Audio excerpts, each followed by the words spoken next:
And Rocky says, do you think the Becky-Bianca feud has ended without Bianca getting her revenge, or is it just on pause until the Royal Rumble or beyond? What do you think?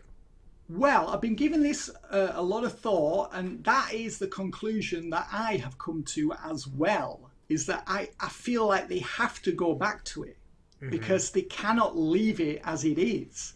I mean, I'm not sure if Bianca is going to win back-to-back Rumbles, because you think, well, maybe Bianca will win the Royal Rumble and then she'll choose to face Becky at WrestleMania. I don't think they can leave it that long. But there is a possibility that they could have a singles match for the title at Royal Rumble, and that will be the night on which Belair regains the belt. To me, I just can't, I don't want to believe it's over because, you know, obviously Liv Morgan won the match on Raw this past Monday. So she's going to receive the next shot at Becky Lynch, either on TV or the day one event, I'm not sure which.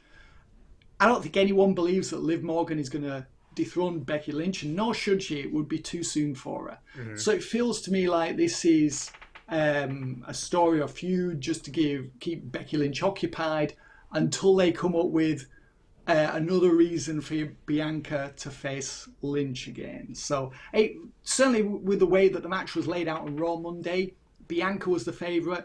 She would have won it had Doudrop not interfered. So they're definitely keeping the flame alive. You know, that candle's still burning. You know, there's definitely that message is being transmitted to us that Belair is the biggest threat to Becky Lynch's title. Would you agree, Kenny?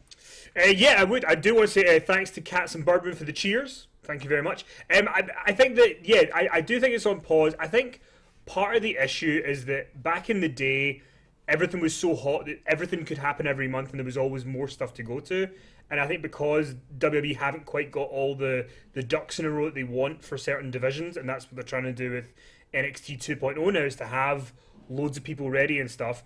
I think that they if they were to blow off Bianca and Becky now, and by the way, I am more harsh than you are, Finn, on some of the booking that they have done with Bianca and Becky and Charlotte and all that stuff. But I do think that the end goal of Bianca beating Becky, they're trying to save it for the biggest stages, which is Royal Rumble or WrestleMania. And I think that's probably the right move. But I think what they need to be doing is figuring out in these short-term periods different opponents to bring up so that we don't have somebody like Bianca who, you know, has to be paused for a few months and not get revenge and then come back to it.